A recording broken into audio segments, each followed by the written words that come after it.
Hi, I'm Danny. I'm Ashwan. And this is Morbid Reviews. On today's show, we're going to be reviewing Dark Skies. What's that? Dark Skies, new horror films. Good shit. Dark Skies by the same people that did Insidious. And seeing as he shit a brick during Insidious, and I was like, yeah, okay, to be fair, I fucking legged it round to my house when we got out the car. Insidious was pretty spooky. Yeah. We thought, good things, Dark Skies, going to be good. Before I continue, I think I might as well say, if you've seen Insidious, you've seen Dark Skies. Okay, that's kind of a fair statement. I wouldn't necessarily 100% agree with that. Why? But because like, it didn't have a demon in it. It had aliens. Exactly. And just some stuff that didn't happen in Insidious happened in Dark Skies. I think that some parts of it had been copied and sort of morphed into this jelly of Dark Skies.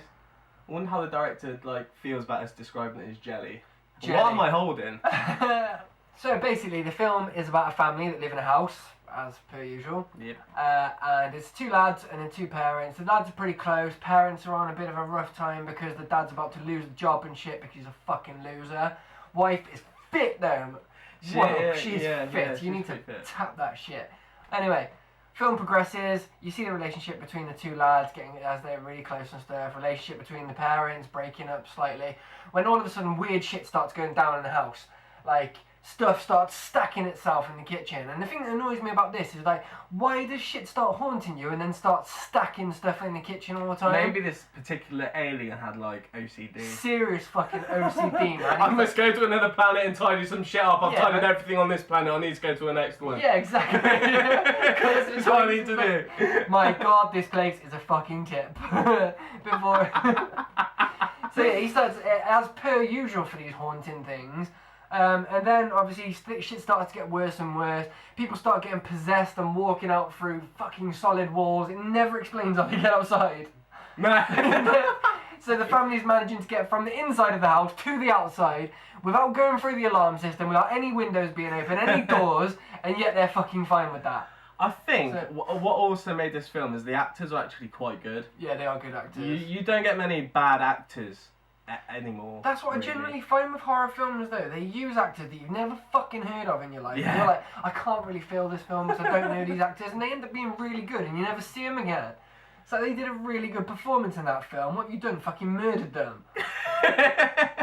Some actors need to be fucking murdered though. Right, we'll save that for another video though. Yeah. I also really liked how they acted when they were possessed. I've never seen that before.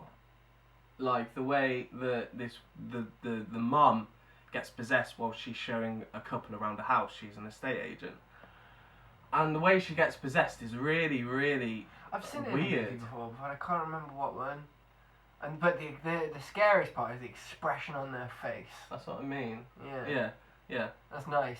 So yeah, Dark Skies is basically a copy and paste of Insidious.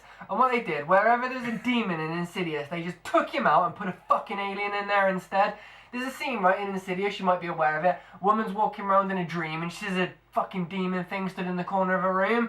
Well, in this film, they cut out the demon and instead put an alien there. Exact fucking same kind of scene. Oh yeah! And that fucking stressed me out for a start. Next thing, as the film was coming to a close, I'm like, yeah, it's going to get pretty intense at the end. It got pretty fucking intense at the end. And then the final thing, insert fucking twist. Yeah, twist got inserted. Exactly the same as Insidious. Fuck you, Dark Skies. There were a lot of good bits in this film. To be fair, if you haven't seen Insidious and you watch this instead, then you're going to see something really good. It is a very good film, but if you've seen Insidious, just go in and kind of expect the same thing again, because that's what you're gonna get. But different. Yeah, different. Like, this is freaky because it's aliens. Do you know what I mean? Oh man, there's one point I noticed in it, which I was so excited about. What's that? It was on the 4th of July. Like, no fucking alien film ever done that before. There is that one. Oh my God! So yeah. Wink at Will Smith there. Love you. See what that is. Yeah. I didn't twig on that. It's good, isn't it? It's good. So yeah. I think there was a wink at probably the best alien invasion film ever created. Yeah. Whilst I'm on the subject of alien invasion, this is an alien invasion film, but it's taken from a totally different direction to any other film. Like War of the Worlds, Independence Day, all big explosions, lasers, people getting fucking killed. Well, in this film, the actual invasion is a fuckload more subtle. I can't say any more than that because it will actually be a spoiler. Yeah. But the invasion itself is very fucking subtle. Yeah, and I really like at the moment, well, for the past couple of years, where directors have been really, like, creative in their ideas and not relying on hack and slash sort of style to get you scared. They're relying on your brain to freak yourself out rather than seeing somebody getting cut up, which I think is really clever, and I really like this trend that's going on at the moment. Yeah, man, but don't you just think that considering we had the previous trend of hack, slash, dice, slice, blood, fucking shit in people's mouths, stitching people together ass to mouth, Yeah. would it really hurt to make an alien film where you see the fucking autopsy after they've been abducted? So I watched this film, like, to the Vic book, which is a video that we previously did on how to watch horror films. I waited till it was dark. I actually put headphones on so that I could have no distractions, get really into the film. And when the tension was being, brought up, there was supposed to be a scary scene, I really did feel scared. I felt scared for my life. At one point I was contemplating whether to put a light on. I thought, nah, man up, it's a film about aliens. What could happen? But I'm happy that I did it. I got a lot out of the film, more than I would if I had light on Facebook or whatever. It's a really good tip, so I recommend to go and watch that video that we did, to be fair. Despite the fact that I said it's a copy and paste of Insidious, and I can't stress that enough, literally, if you go through the two films side by side, you'll literally feel as though they've just cut the ghost out and replaced it with Alien.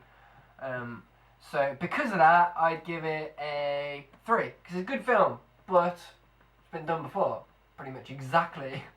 So 3 stars out of 5. Okay, that's fair enough. Yeah, as Danny said, the cut and paste job is becoming more apparent as we're talking about it. But I really enjoyed the film. Insidious is probably my favourite horror film of all time. When I watched it at the cinema, it actually brought me back to the days where I was petrified to go to sleep, like the same night. It really brought back, that's what horror is about. And they have brought this through into a sci-fi film, which is supposed to be sci-fi. It's got aliens in it, but they put a horror twist on it, which I really, really like. It is good to see a proper horror twist on an alien film. Yeah. Because although the original Aliens movies were considered horror at the time, more sci-fi now. Too gory. Yeah, they weren't really horror. Whereas this is creepy shit. Yeah, it's creepy. Is that right? If I go back to my star rating? Yeah. Yeah, so. So, yeah. Yeah. Okay, right. So I'm going to give it, actually, a 4. I really did like it, thinking back now. Though I was scared at parts, I found it interesting. The storyline was quite good, considering it's a horror film. Don't really get that, in today's day and age. So yeah, I'm going to give it a 4. I would heavily suggest to see it. It's coming out, I think it's out quite recently, actually. So it's quite a new movie that's come out. So that's 3.5 stars out of 5 from Morbid Reviews for Dark Skies. Not a bad job there, lads. Not a bad job. Is that from your professional sort of outcome? Yeah. So we'll see you in the next video, I suppose. We'll see you in the next video. He'll be there, I'll be there, you'll be there. Brilliant.